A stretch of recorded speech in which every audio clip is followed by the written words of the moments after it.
Wow guys, napakaganda talaga ng magnetic ring na nabili ko dito. Ayan, in-unbox natin. Ipapakita ko sa inyo kung gaano kaganda talaga itong magnetic ring na ito. Ayan guys, dalawang side siya pwede idikit. May dito, idikit mo ito. Pwede rin ito dyan sa iyong cellphone. Sobrang tibay guys. Ayan, nilaro-laro ko pa siya.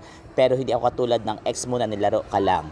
Ayan guys, sinanggal na natin ang pandikit at dinikitan natin sa ating cellphone. Ayan, sobrang kapit po yan guys ha. Ayan, pinatayo-tayo ko na, pinaikot-ikot ko na, pinahiga-higa ko pa, pero hindi pa rin siya na-fall katulad ng ex mo na na-fall sa iba at iniwan ka. Ayan guys, ngayon sinukat ko na sa aking kamay, sobrang comfort talaga, ang ganda ng materials na ito. Dinikit ko na siya sa refrigerator namin pero hindi pa rin siya natatanggal.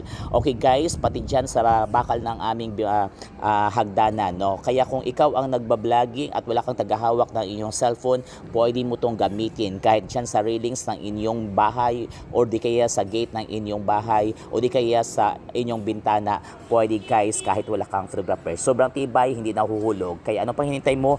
Pili ka na guys ng para sa'yo.